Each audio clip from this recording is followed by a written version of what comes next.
Good morning, and welcome to your daily Farm and Home Show, brought to you by the University of Kentucky Cooperative Extension Service. And now, here's your host. Good morning and welcome to your Farm and Home Show. I'm Joanna Coles, and this morning Brandon Bell, Metcalfe County Extension Agent for Agriculture and Natural Resources, joins us. Good morning, Brandon. Good morning.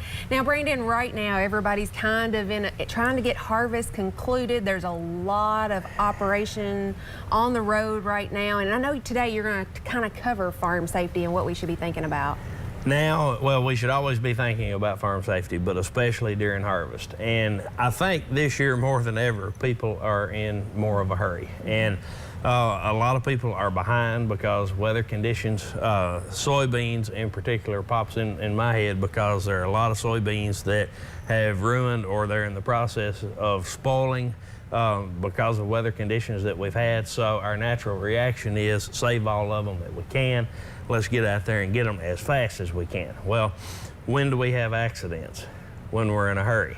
When are we in a hurry on the farm? All the time, but especially when we have got dollars sitting out there in the field that need to be brought in. Yeah, and that's what's going on. And you talked about, some of the soybeans going backwards, and our recommendation as a university is to get them out of the field. Right. And between the frost and the wet weather, we haven't been able to get out there a lot and get it. I talked to a large farmer the other day, and he was talking about he has got 2 really large combines, and you would think he would be able to run a large amount of acres in a day, but the way it's been in the mornings, those beans are not drying off until later on in the day, and then it starts to get dark, so he's just got a very short window that he can run. And what's that doing? That's putting everybody in a hurry. Our nerves don't do well during times like this, and accidents happen. So to be mindful as far as the farming operator goes, but as well as the consumer that travels the roadways in a rural community. Right.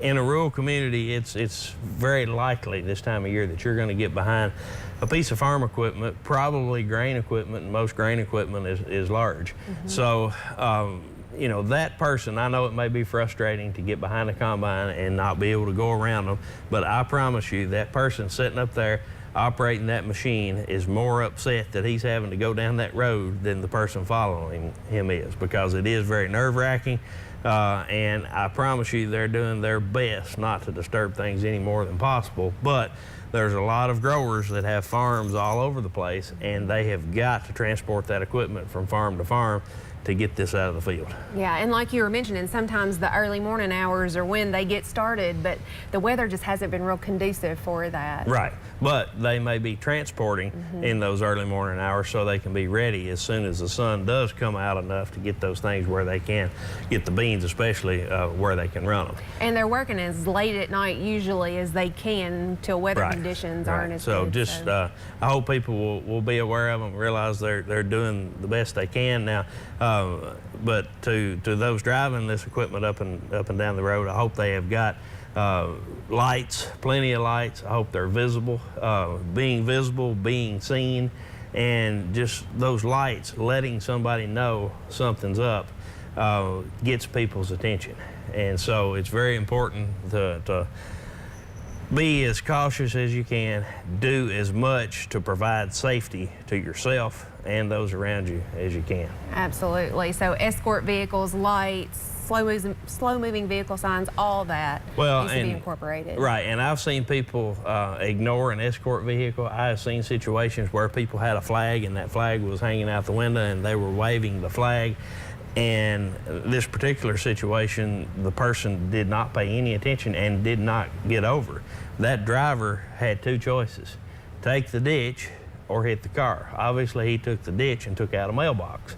But if you don't have anywhere to go when you see one of these large machines coming, stop and try to make a good decision about how am I going to get somewhere where they can pass me, because it's a lot easier for a car to move somewhere than a combine. Yeah, especially if there's a driveway close by, if you can just pull in. But a lot of times, Brandon, even if we have some distracted driving going on, and it's certainly important this time of year to be and pay attention. Well, and people other than farmers are in a hurry. You may be on the way to work and you may be 5 minutes late already, and then here comes a piece of machinery, and that just adds to your stress and adds to your situation, and now you're in a hurry and accidents happen. All right, so good things to keep in mind, especially this time of year. If you have questions about farm safety or regulations, make sure to contact your local extension office and we'll be happy to help you out. Thanks for watching and have a great day.